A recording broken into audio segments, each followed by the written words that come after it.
there, bibliophiles and those raising bibliophiles. Thank you for joining me today for an honest book review from a fellow mom seeking great books for children to read. Today's book review is Tree Table Book by Lowry. This book is Lois Lowry's newest novel, and it's for ages 8 to 12.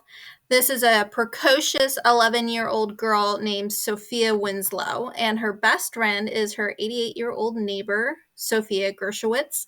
And Sophia narrates the story, telling of her beloved best friend who is going to have to move away, and she's doing everything that she can to not have her best friend, her 88-year-old neighbor, move away.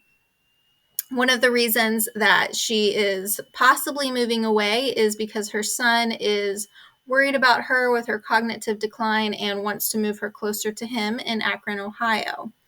And the story itself is sort of a unique friendship and perspective because the character does care for one of her neighbors, and you often don't see that with children and having relationships with older adults.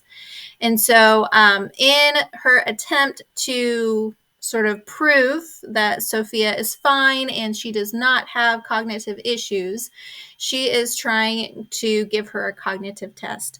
And through that is where we get the glimpse of Sophia's World War II experience.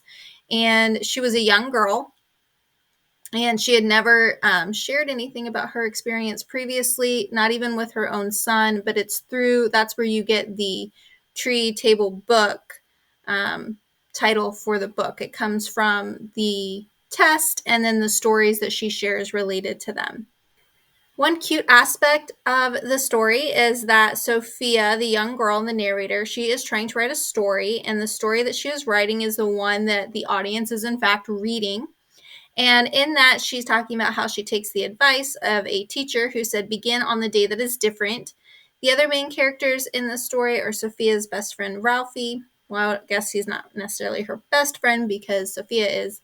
On some level, I liked the telling of Sophie Gershowitz's story and the development of the various characters. There are a few things in the story that kind of left me with like an feeling. I did pick up this novel only because it was written by Lois Lowry.